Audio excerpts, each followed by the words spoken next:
Азыр ошондо өтө турган партиялар алдын ала белгилүү экенине барыңыздар ишенесиздерби? Жок ушул пикирде колдойсузбу? Мындай да, бул жалпы журт ушу эл билиш керек да. Бул партиялар өтөт. Бул партиялар баары бир келет. Бул партиялар чечилген деген сөз. Бул политтехнология деп аталат да.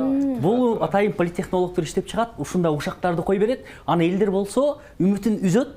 Анан биз баары бир добуш берсек деле булар өтөт турбайбы? Ошон үчүн биз акчасын ала берели, булар чечилип калыптыр деген ойдо жашашат да. Бул манипуляция, бул алдоо, бул элдерди азгыруу. Ошон үчүн бул политтехнология деп коет. Бул нерсени Кыргызстанда эле эмес, дүйнөдө колдонушат. Ошон үчүн азыр болсо көп, биз болсо билимдүү жаштар ал нерсеге алынбайт көп. Бирок карапайым айылда жашап жаткан адамдар Кыргызстанда 63% түзөт. Ошол адамдар көп сүйлөшсөң алар билет, айтып атат. Бул партиялар баары өтөт экен, менин добушум болсо болбосо деле деп, алар ошого добуш бере берет. Бул технология, бул психология. Бул нерсени жакшы билишибиз керек. Бул эч ким алдын ала чече албайт. Муну шайлоочулар гана чече алат. Бул шайлоочулардын добушу гана чечет. Ошон үчүн биз өзүбүз каалагандай шайлоонун жыйынтыгын алып келе алабыз. Биздин шайлоо системабыз эсен өлкөлөрдүн арасында эң мыкты, дүйнөдөгү эң мыктылардын бирөөсү. Ошон үчүн биздин гана добушубуз баардык чечимди чыгарат. Ошон үчүн элдер ишенип добушка барыш керек жана шайлаш керек.